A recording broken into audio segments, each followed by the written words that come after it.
ଆଜ୍ଞା ଗାଈ ଚରୁଛନ୍ତି ଏଇଟା ଗୋଚର ନୁହେଁ ତ? ଗୋଚର ଗୋଚର କିଏ କହିଲା? 82 ମସିହାରେ ମୁଁ ଏଗୁଡ଼ା ସବୁ ଦାନ କରିଦେଇଥିଲି। ଆଜ୍ଞା ଅବିକା ସବୁ କାଗଜ ପତ୍ର କରିକି ମୋ ନାଁରେ କରିଦେଇଛି, ପ୍ଲଟିଂ କରିକି ସବୁ ବିକିଦେବି ଅବିକା। ସମୁ ଆଚ୍ଛା ଲାଷ୍ଟ ନମ୍ବରଟା ଲଗେଇଲୁ, ଯୋଉ ନମ୍ବରଟା ଥିଲା ନଗେଇଲୁ ଶୀଘ୍ର। କୁଆଡ଼େ ଗଲେ ସିଏ ଏପର୍ଯ୍ୟନ୍ତ ଦେଖା ନାହାନ୍ତି। ଆମର ଦୁନିଆ ଆଡ଼େ ଦୁନିଆ କାମ ନା, ଏଇଠି ଜଗିକି ବସିବା ଗୋଟାଏ ଲୋକ।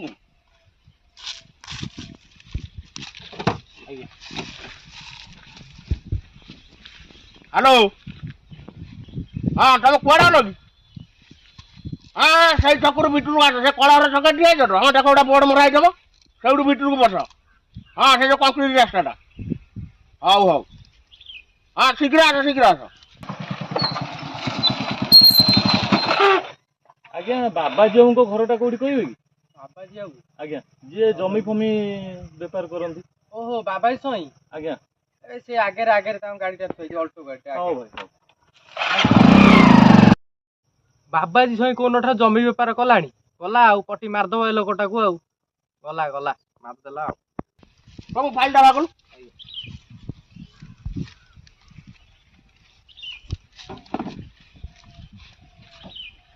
ଆଉ କାଲି ସେ ହିଷ୍ଟ୍ରି ପେପର ହେରିକା ଜେରକ୍ସ କରିଦେଇଥିଲୁ ସବୁ? ଆଜ୍ଞା ସେ ହିଷ୍ଟ୍ରି ପେପର ଡେଟ୍ଟା ଭୁଲ ଅଛି। ଆରେ ଗୋଟାଏ ଡେଟ୍ ଭୁଲ ହେଇଗଲା କଣ ହେଇଗଲା ସେଠୁ? ମୁଁ ଗୋଟାଏ ହିଷ୍ଟ୍ରି ପେପରରେ ମୁଁ କେତେ କେତେ ଜମି ବିକି ଦେଇଛି। ସେ ଭୁଲଟା କିଛି ଅଲଗା ତୋର ଛୋଟ ଗୁଡ଼ା, ତୋର କିଛି ମୁଣ୍ଡରେ ବୁଦ୍ଧି ସୁଦ୍ଧି ନାହିଁ। ତୋର କେତେ କିଏ କେତେ ବୁଝେଇବ? ଜେରକ୍ସ ସବୁ ଯାକ କୋଉଠି କରୁଛୁ?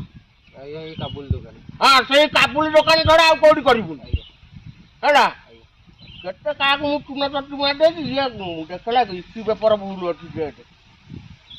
ହଉ ଠିକ୍ ଅଛି, ହଉ ସବୁ ଜେରକ୍ସ ସବୁ କରିଦେବି ତ? ଆଜ୍ଞା ହଉ ଠିକ୍ ଅଛି। ଆଉ ଟିକେ ସେ ଲୋକ ଆସନ୍ତୁ ବାହାର କରିବୁ ସବୁ ହେଲା।